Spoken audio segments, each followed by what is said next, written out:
Hello students, welcome to my channel Train Your Brain. Once again I'm ready to train your brain. So let's start. Our today's topic is Ohm's law from chapter 3 for class 10th.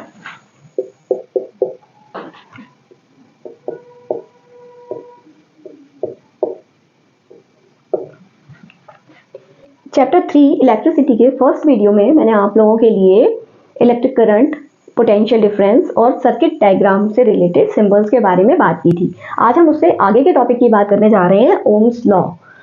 तो Ohm's law जो है वो एक German physicist George Simone ओम ने दिए हैं।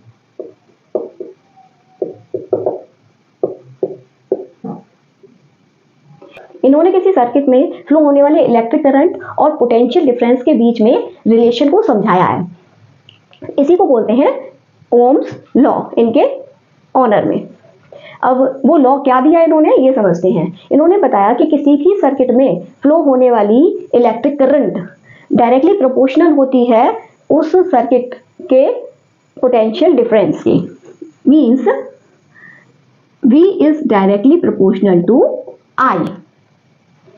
अब ये जो V I के डायरेक्टली प्रोपोर्शनल है तो हम यहाँ V equal to R I लिखते हैं, जहाँ की R जो है वो कांस्टेंट ऑफ प्रोपोर्शनैलिटी है, जिसको भी कहा जाता है रेजिस्टेंस। R को क्या कहा जाता है, रेजिस्टेंस। या इस फॉर्मूले को हम V upon I equal to R भी लिख सकते हैं, और R जो होता है वो कांस्टेंट होता है। R की वैल्यू किसी भी स्पेशल मटेरियल के लिए कांस्टेंट होती है, जिसको कि रेजिस्टेंस कहा जाता है। तो यही कहलाता है Ohm's law. V upon I is equals to R। यहाँ से हमें फॉर्मूला भी मिला है, या हम इसको सरल तरीके से याद करने के लिए ये वाली फॉर्म में याद कर सकते हैं, V equal to I R। I को आगे भी लिख सकते हैं, कोई दिक्कत नहीं है, ठीक है। तो इस तरह से ये रूल हमने समझा, ओम ने ये जो लॉ दिए हैं। अब यहाँ से ये जो नया वर्ड हमें पता चला, रेजिस्टेंस। तो रेजिस्टेंस क्या होता है, रेजिस्टेंस जो होती है वो होती है property of a conductor through which it oppose the flow of electric current. यानी कि कोई कंडक्टर जिसमें से इलेक्ट्रिसिटी पास होती है तो उस इलेक्ट्रिक करंट के फ्लो को अपोज करने की उसकी जो टेंडेंसी होती है वही कहलाती है रेजिस्टेंस। तो रेजिस्टेंस यहाँ पर हम जो है R का SI यूनिट भी देखेंगे कि SI यूनिट R की क्या बन रही है। तो R equal to V upon I मिला हमें, तो V जो है उसकी यूनिट होती है वोल्ट और I की होती है एम्पियर। तो इसकी SI यूनिट क्या बनी, वोल्ट पर एम्पियर, जिसको कि ओम भी कहा जाता है, और इसको इस सिंबल से डिनोट किया जाता है। तो इसकी SI यूनिट होती है ओम। अब हम समझेंगे factors on which the resistance of a conductor depends. यानी कि किसी भी कंडक्टर की रेजिस्टेंस जो है वो किन किन फैक्टर्स पर डिपेंड करती है। तो यही देख लेते हैं, factors affecting resistance of a conductor. तो वो जो है तीन फैक्टर होते हैं। Number 1, length of the wire, length of the wire and length of the resistance. क्योंकि रेजिस्टेंस के रूप में हम किसी वायर को लेकर ही चेक कर, वायर की लेंथ मान लीजिए L है, इसको स्मॉल l से डिनोट करेंगे, तो R is directly proportional to L होता है। यानी कि अगर वायर की लेंथ ज्यादा है तो रेजिस्टेंस भी ज्यादा होगी, और अगर लेंथ कम है तो रेजिस्टेंस भी कम होगी। ऐसे ही दूसरा जो फैक्टर है जिस पर कि डिपेंड करती है रेजिस्टेंस, वो होता है cross section area of the wire.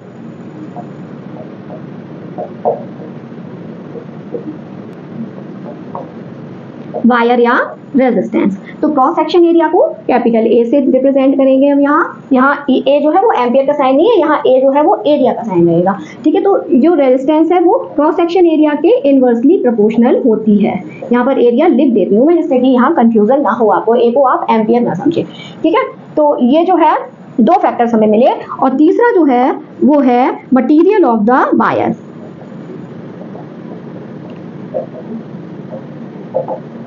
अगर इसको हम इक्वेशन 1 और इसको इक्वेशन 2 माने तो जो मटेरियल ऑफ द वायर होता है वो भी रेजिस्टेंस को अफेक्ट करता है, क्योंकि डिफरेंट मटेरियल के वायर्स का रेजिस्टेंस डिफरेंट होता है। तो अगर इन दोनों इक्वेशन को 1 और 2 माने तो इन दोनों को कलेक्टिवली हम क्या मिल रहा है, R is directly proportional to L and inversely proportional to A। तो इससे हमें ये मिल रहा है एक formula type.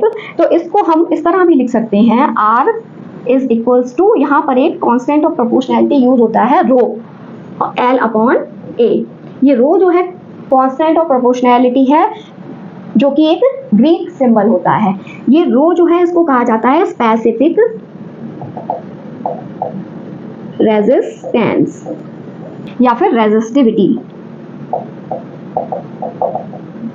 Of the material, resistivity of the material या फिर specific resistance of the material कहा जाता है। तो अगर इस फॉर्मूला को हम इस तरह लिख लें, rho is equals to R A upon L.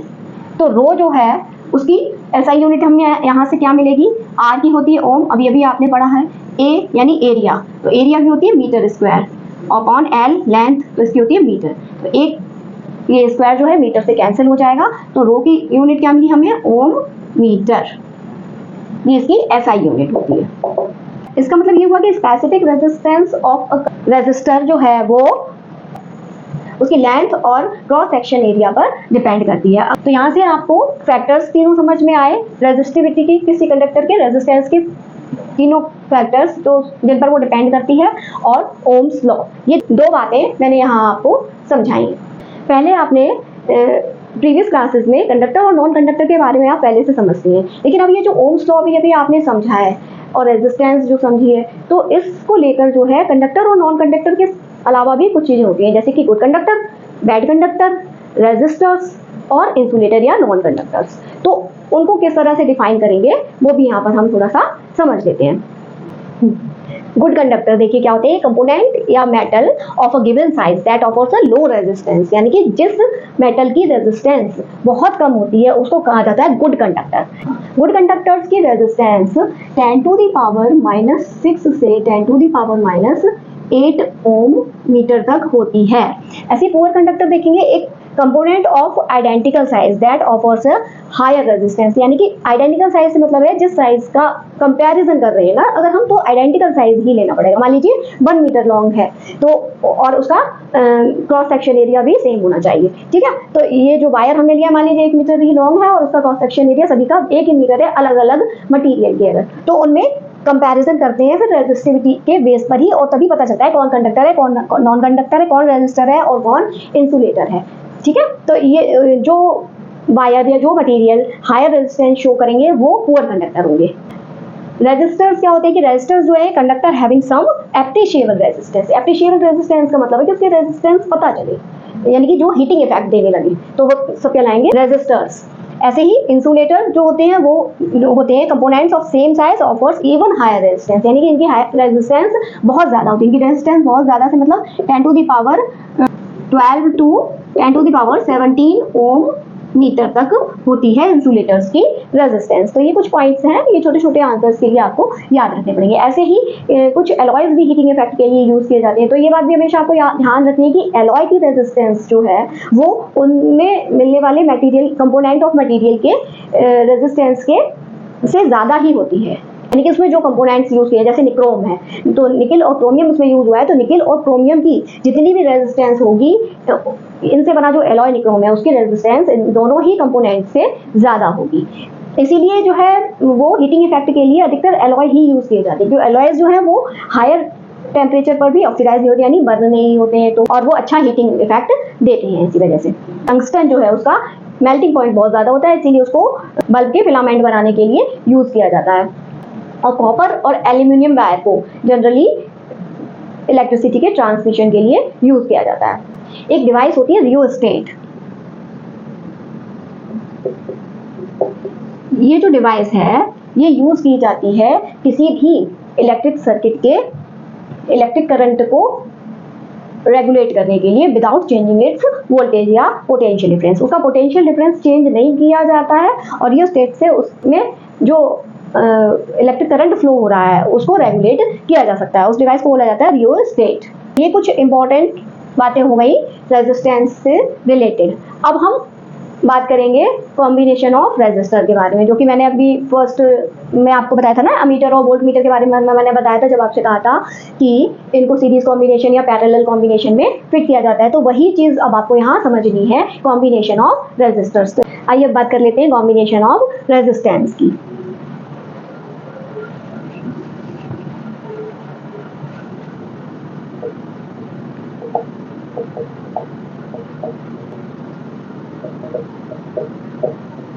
Combination of resistance, जैसा कि नाम से मैं आपको पहले ही बता चुकी हूँ कि दो मेथड होते हैं रेजिस्टेंस को कंबाइन करने के लिए। एक मेथड होता है सीरीज कॉम्बिनेशन और दूसरा मेथड होता है पैरेलल कॉम्बिनेशन। तो पहले सीरीज कॉम्बिनेशन को हम समझेंगे।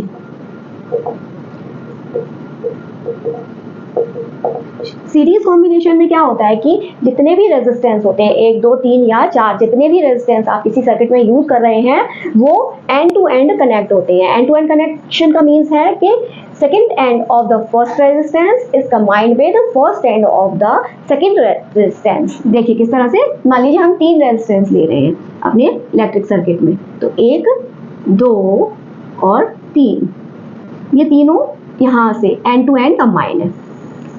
और यहाँ पर एक बैटरी यूज कर रहे हैं हम,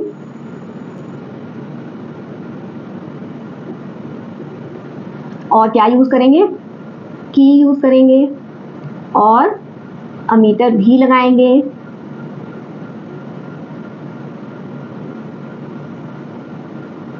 और वोल्ट मीटर भी कनेक्ट किया जाएगा। तो अब देखिए वोल्ट मीटर क्या है, अमीटर क्या है, सीरीज कॉम्बिनेशन में है क्योंकि एंड टू एंड है, देखिए उसी तार से कनेक्ट है ना। और वोल्ट मीटर जो है वो पैरेलल कॉम्बिनेशन में कनेक्ट किया जाता है, ये मैंने पहले ही आपको बताया था। ठीक है, तो मान लीजिए हमने 3 रेजिस्टर यूज किए, R1 R2 और R3। तो क्या होता है कि जब भी इस तरह से इलेक्ट्रिक सर्किट बनाकर उसमें करंट फ्लो कराया हमने बैटरी से, तो क्या होता है कि उसके लिए हम एमीटर यूज कर रहे हैं। तो जितना भी करंट फ्लो हो रहा है वो एमीटर हमें बताएगा कि कितना करंट फ्लो हो रहा है या कितने एम्पियर की इसमें करंट फ्लो हो रही है। तो तीनों रेजिस्टर के लिए जो कंबाइंड फ्लो ऑफ करंट है वो, या फिर अलग अलग रेजिस्टर के लिए, यानी एक एक रेजिस्टर के साथ हमने एमीटर को लगाकर अगर देखा तो भी करंट का फ्लो सेम ही आता है सीरीज कॉम्बिनेशन में। ठीक है, और ऐसे ही जो वोल्ट मीटर लगा रखा है, तो ये वोल्ट मीटर कहाँ फिट है, तीनों कॉम्बिनेशन के साथ फिट है। ठीक है, इस पॉइंट को अगर हम एक्स और वाई मान लें, एक्स और वाई, और इनके कनेक्शन के पॉइंट को एस और टी मान लें, तो अगर वोल्ट मीटर हमने एक्स और वाई के साथ लगाया है तब अगर हम लेते हैं तो रीडिंग अलग आती है। और अगर हम फर्स्ट रेजिस्टेंस के लिए एक्स और एस के बीच में वोल्ट मीटर इस तरह से अगर लगाया जाए, कुछ इस तरह से, तो अलग रीडिंग आएगी। इसी तरह से अगर सेकंड रेजिस्टेंस के लिए एस और टी के साथ लगाया जाए तो अलग रीडिंग आएगी। और ऐसे ही रेजिस्टेंस 3 के लिए टी और वाई के बीच में अगर हम वोल्ट मीटर लगाते हैं तो अलग अलग रीडिंग शो करता है। ये ओम्स लॉ को स्टडी करने के साथ साथ ये भी स्टडी किया साइंटिस्ट ने, तो उन्होंने ही ये बताया कि सीरीज कॉम्बिनेशन में जो है वो वोल्ट मीटर की रीडिंग, यानी कि इलेक्ट्रिक पोटेंशियल जो होता है या पोटेंशियल डिफरेंस जो होता है तीनों रेजिस्टर्स का, वो डिफरेंट होता है। और उन्होंने ये भी बताया कि ये जो पूरे सर्किट का जो पोटेंशियल डिफरेंस है वो अलग अलग रेजिस्टेंस के पोटेंशियल डिफरेंस के सम के बराबर होता है। तो क्या अगर हम इसको V माने और इन तीनों के पोटेंशियल डिफरेंस को V1 V2 और V3 माने, R1 R2 और R3 के लिए, तो क्या मिलेगा सीरीज कॉम्बिनेशन में, V is equals to V1 plus V2 plus V3। अगर हम इस पूरे सर्किट के लिए ओम्स लॉ अप्लाई करें और इस पूरे सर्किट की रेजिस्टेंस को, टोटल रेजिस्टेंस को अगर हम RS माने, RS इसलिए क्योंकि अभी रेजिस्टेंस हमें अलग अलग पता नहीं है, वो पूरे सर्किट की पता नहीं है ना, तो पूरे सर्किट के लिए RS, S सफिक्स इसलिए मैंने यूज किया है क्योंकि S मीन्स सीरीज कॉम्बिनेशन। ठीक है, तो RS सीरीज कॉम्बिनेशन की टोटल रेजिस्टेंस अगर हमें निकालनी है, माने RS, और वोल्टेज को V मान लेते हैं हम यहाँ, यानी इलेक्ट्रिक पोटेंशियल V है उसके लिए, और I एम्पियर का करंट फ्लो हो रहा है। अगर कितना है करंट, कितना I एम्पियर का, तो ये क्या हो जाएगा, RS इक्वल टू क्या हो जाएगा, V अपॉन I, या फिर हम कह सकते हैं कि V इक्वल टू IRS हो जाएगा। ठीक है, इसको इक्वेशन फर्स्ट मान लेते हैं। ऑन अप्लाइंग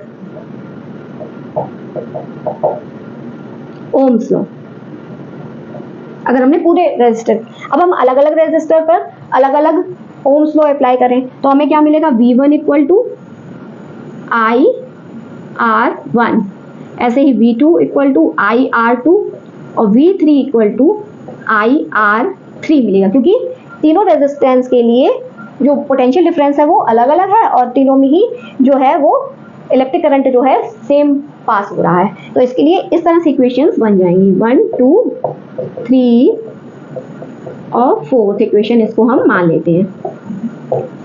अब अगर हम नहीं, इसको इक्वेशन 1, ये 2, ये 3, ये 4 और ये 5 इस तरह से, ठीक है। तो अगर हम अब इक्वेशन 1 को में ये जो है सारी वैल्यू V की, V1 की, V2 की और V3 की ओम्स लॉ से जो हमें मिली हैं वो सारी पुट कर देंगे, ठीक है। तो हम क्या लिखेंगे, on putting the value of V1, V2 and V3 in equation 1। Equation 1 में हमने सभी की वैल्यू रख दी, तो V की जगह क्या लिखेंगे, IRS is equals to IR1 plus IR2 plus IR3। यही तो मिलेगा ना, सभी में V1, V2, V3 की हमने वैल्यू पुट कर दी है यहाँ। तो IRS इक्वल टू, यहाँ से अगर हम I को कॉमन ले लें तो R1 plus R2 plus R3, ठीक है। I से I कैंसिल हो जाएगा, तो RS, S means series combination, is equals to R1 plus R2 plus R3। तो ये जो है एक फाइनल फॉर्मूला हमें मिल गया टोटल रेजिस्टेंस पता करने की सर्किट की। अगर उसके साथ हम कितने भी, या फिर हम इसको इस तरह डॉट से सो ऑन भी लगा सकते हैं, क्योंकि अगर हमारे पास 3 से ज़्यादा रेजिस्टेंस लगे हुए हैं तो उनको भी यहाँ ऐड किया जाएगा, ठीक है। तो इस पूरी कैलकुलेशन से जो है वो कुछ रूल्स निकल के आते हैं। सीरीज कॉम्बिनेशन में अगर हमने कोई रेजिस्टर लगाए हुए हैं तो उसके ऊपर कुछ रूल्स जो है वो अप्लाई हो रहे हैं। तो रूल्स क्या निकल के आए हैं ये और समझ लेते हैं यहाँ पर। तो इस सारी कैलकुलेशन से ये 3 रूल्स हमें देखने को मिल रहे हैं। कौन सा, पहला तो ये same current flows through all resistors connected in series, यानी सीरीज में जितने भी रेजिस्टर्स कनेक्ट हुए हैं उनमें जो है सेम करंट फ्लो हो रहा है, क्योंकि I की वैल्यू सेम आ रही थी। दूसरा, द पोटेंशियल डिफरेंस, या शॉर्ट में मैंने लिखा है potential difference across resistors connected in series is directly proportional to their resistances, यानी कि जितने भी रेजिस्टर्स हैं उनमें जो भी पोटेंशियल डिफरेंस उनका है फ्लो हो रहा है वो रेजिस्टेंस के डायरेक्टली प्रोपोर्शनल है। रेजिस्टेंस ज़्यादा तो पोटेंशियल डिफरेंस भी ज़्यादा रहेगा। V1 is directly proportional to R1, V2 is proportional to R2 and V3 is proportional to R3। और थर्ड रूल हमें क्या मिला, the equivalent resistance of resistors connected in series is equal to the sum of their resistors, जो कि final यहाँ पर निकल के आया था कि RS is equals to R1 plus R2 plus R3 and so on. तो ये जो है कॉम्बिनेशन ऑफ रेजिस्टेंस में आपने सीरीज कॉम्बिनेशन समझा। अब हम बात कर रहे हैं पैरेलल कॉम्बिनेशन की। अब हम देखेंगे parallel combination.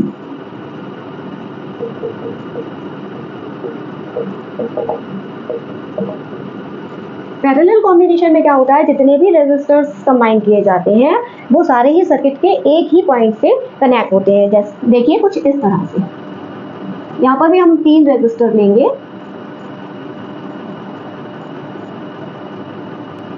R1, R2 and R3। ये जो है वो सर्किट पर एक ही पॉइंट पर कनेक्टेड होंगे तीनों इस तरह से।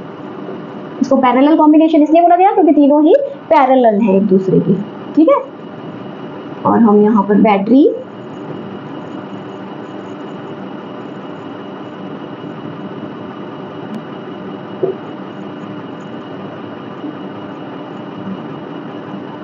की अमीटर इस तरह से कनेक्ट करेंगे और वोल्टमीटर कैसे कनेक्ट होता है वो भी पैरेलल कॉम्बिनेशन में कनेक्ट होगा, ठीक है।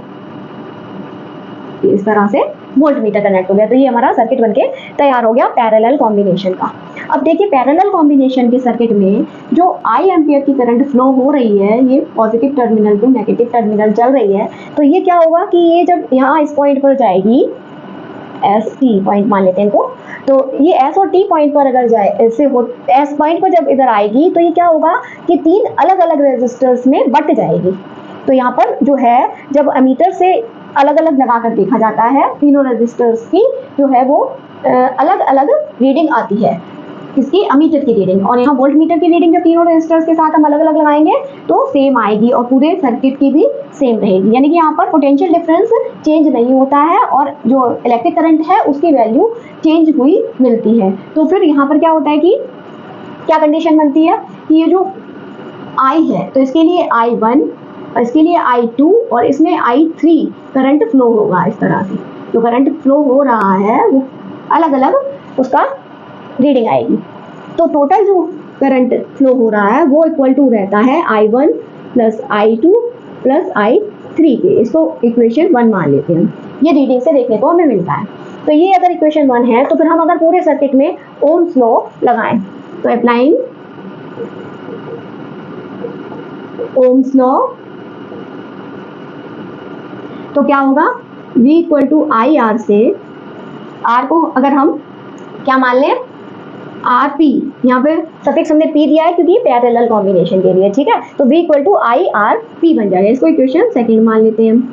अब अगर अलग अलग रेजिस्टर के लिए हम अप्लाई करें ओम्स लॉ तो क्या होगा, रेजिस्टेंस 1 के लिए क्या आएगा, V की वैल्यू तो सेम है मगर I1 और R1 ऐसे ही, या फिर हम इसको इस तरह लिख देते हैं I1 is equals to V upon R1, ये बन गई हमारी थर्ड। या इस वाली को, सेकेंड वाली को भी हम I की फॉर्म में अगर लिखेंगे तो क्या मिलेगा हमें, I equal to V upon R P, ठीक है। ये इसको सेकेंड मानते हैं, इस तरह से लेंगे क्योंकि यहाँ I की वैल्यू अलग अलग है इसीलिए हम I से लेंगे।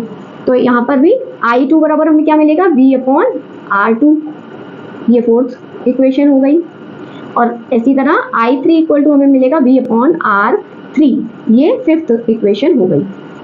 अब हम इक्वेशन 1 में इन सारी I की वैल्यूज फिट कर दें, अगर हम I की, I1 की, I2 की और I3 की, तो क्या होगा, on putting the value of I1, I2 and I3 in equation 1 तो क्या मिल जाएगा हमें, I की जगह हम क्या लिखेंगे, V upon R P is equals to V upon R1 plus V upon R2 plus V upon R3। और इसको इधर देख लेते हैं, तो क्या करेंगे हम, यहाँ फिर V को कॉमन ले लेंगे, V upon R P is equals to V को कॉमन लेंगे तो यहाँ क्या बचेगा, 1 upon R1 plus 1 upon R2 plus 1 upon R3। V से V कैंसिल हो जाएगा तो 1 upon R P is equals to 1 upon R1 plus 1 upon R2 plus 1 upon R3। ये जो है वो हमें फॉर्मूला मिलेगा, यानी कि अगर हमें पैरेलल कॉम्बिनेशन में इक्विवेलेंट रेजिस्टेंस पता करनी है तो वो जो है इसके इनवर्स को, रेजिस्टेंस के इनवर्स को आपस में प्लस, जो प्लस होगा वो टोटल रेजिस्टेंस का इनवर्स हमें मिलेगा, ठीक है। तो ये जो है, अब इसी तरह जैसे हमने सीरीज कॉम्बिनेशन में देखा था, इसी तरह हमें पैरेलल कॉम्बिनेशन में भी 3 रूल्स मिले हैं इस सारी बात को समझने के बाद। तो वो रूल्स क्या हैं देख लेते हैं हम फिर। तो देखिए क्या रूल्स हमें मिले हैं पैरेलल कॉम्बिनेशन में, रेजिस्टर्स को अगर हम फिट करते हैं तो क्या 3 रूल्स उन पर अप्लाई होते हैं। First, all the resistors connected in parallel combination have same potential difference, यानी कि जितने भी रेजिस्टर यहाँ हम कनेक्ट करेंगे 3 या 3 से ज़्यादा भी, उन सभी पर पोटेंशियल डिफरेंस जो है वो सेम अप्लाई होगा। Second rule, the current flows in each resistor is inversely proportional to their resistor. यहाँ पर देखिए कि I1, I2 और I3 यानी तीनों में ही जो है इलेक्ट्रिक करंट अलग अलग फ्लो हो रहा है, तो वो जो इलेक्ट्रिक करंट अलग अलग रेजिस्टर में फ्लो हो रहा है वो रेजिस्टर के से इनवर्सली प्रोपोर्शनल है, यानी रेजिस्टेंस अगर ज़्यादा है तो करंट कम फ्लो होगी और रेजिस्टेंस कम है तो करंट ज़्यादा फ्लो होगा उसमें, ठीक है। ये रेजिस्टेंसी पर डिपेंड करेगा रेजिस्टर की। तो I1 is inversely proportional to R1, I2 is inversely proportional to R2 and I3 is inversely proportional to R3। और वहाँ पर सीरीज कॉम्बिनेशन में क्या था, डायरेक्टली प्रोपोर्शनल था और वहाँ पर पोटेंशियल डिफरेंस की प्रोपोर्शनल था, ये बात आपको ध्यान रखनी है। ऐसे ही देखिए थर्ड रूल क्या है, the inverse resistance of resistors in parallel order is equal to the sum of the inverse of their resistance, जो कि हमें लास्ट में मिला है कि इनवर्स ऑफ द रेजिस्टेंस जो है वो तीनों अलग अलग रेजिस्टेंस के इनवर्स के सम के बराबर है। यहाँ पर हम R3 के बाद डॉटेड इसलिए दिखा रहे हैं क्योंकि अगर और भी रेजिस्टेंस हैं तो उनको भी यहाँ पर कंसीडर किया जाएगा। ठीक है, तो ये जो है आप लोगों ने समझा कॉम्बिनेशन ऑफ रेजिस्टेंस में सीरीज कॉम्बिनेशन और पैरेलल कॉम्बिनेशन। आज इसके साथ साथ एक पॉइंट और यहाँ पर आप समझेंगे कि अगर कोई भी सर्किट में उसके रेजिस्टर सीरीज कॉम्बिनेशन में लगे हुए तो उसका एक एडवांटेज ये भी होता है कि वो जो है एक ही वायर से कनेक्ट होते हैं सारे। तो क्या होता है कि अगर किसी एक रेजिस्टेंस में फॉल्ट हुआ तो क्या होता है कि सारे ही पूरे सर्किट की जो है वो सप्लाई जो है वो बंद हो जाती है इलेक्ट्रिक करंट की, क्योंकि वो सारे एक ही वायर से कनेक्ट हैं। और अगर एक रेजिस्टेंस काम करना बंद कर दिया, उसमें कोई फॉल्ट हो जाए तो वहाँ पर सप्लाई जो है पावर की वो कट हो जाएगी, क्योंकि सर्किट जो है वो ओपन हो जाएगा। लेकिन यहाँ पर क्या है कि अगर कोई एक रेजिस्टेंस काम करना बंद कर दे तो यहाँ पूरा सर्किट ओपन नहीं होगा, यानी कि सर्किट क्लोज ही रहेगा। बस एक ये जैसे कि बल्ब देखिए, आपने फेरिस लाइट देखी है ना, तो डेकोरेशन में लाइन से लगी हुई लाइट्स होती हैं, उनमें अगर कोई एक बल्ब फ्यूज हो जाए तो वहीं से जो है कनेक्शन वो पूरी सर्किट का ब्रेक हो जाता है और फिर पूरी जो है लाइट नहीं जलेगी। तो वहाँ पे इलेक्ट्रिशियन को अगर एक एक बल्ब चेक करना पड़ेगा कि कौन सा बल्ब फ्यूज है, देखने से नहीं पता होगा। अगर वही ऐसे कोई डेकोरेशन का आइटम है उसमें पैरेलल कॉम्बिनेशन में अगर सारे बल्ब लगे हुए हैं तो अगर एक बल्ब फ्यूज होगा तो वो सिर्फ वही फ्यूज रहेगा और बाकी के जलते रहेंगे। ऐसा भी आपने देखा ना, कहीं कहीं डेकोरेशन में होता है ना, एक दो बल्ब नहीं जल रहे होते, तो वहाँ पर पैरेलल कॉम्बिनेशन यूज किया गया है। ये आपको समझने वाली बात है। तो और एक पैरेलल कॉम्बिनेशन में ये एडवांटेज होता है कि जितनी भी करंट आती है तो वो इस पॉइंट पर आकर जो है अगर सारे रेजिस्टर्स में अलग अलग जाती है तो वो वहाँ पर डिवाइड हो जाती है सब में उनकी रेजिस्टेंस के हिसाब से।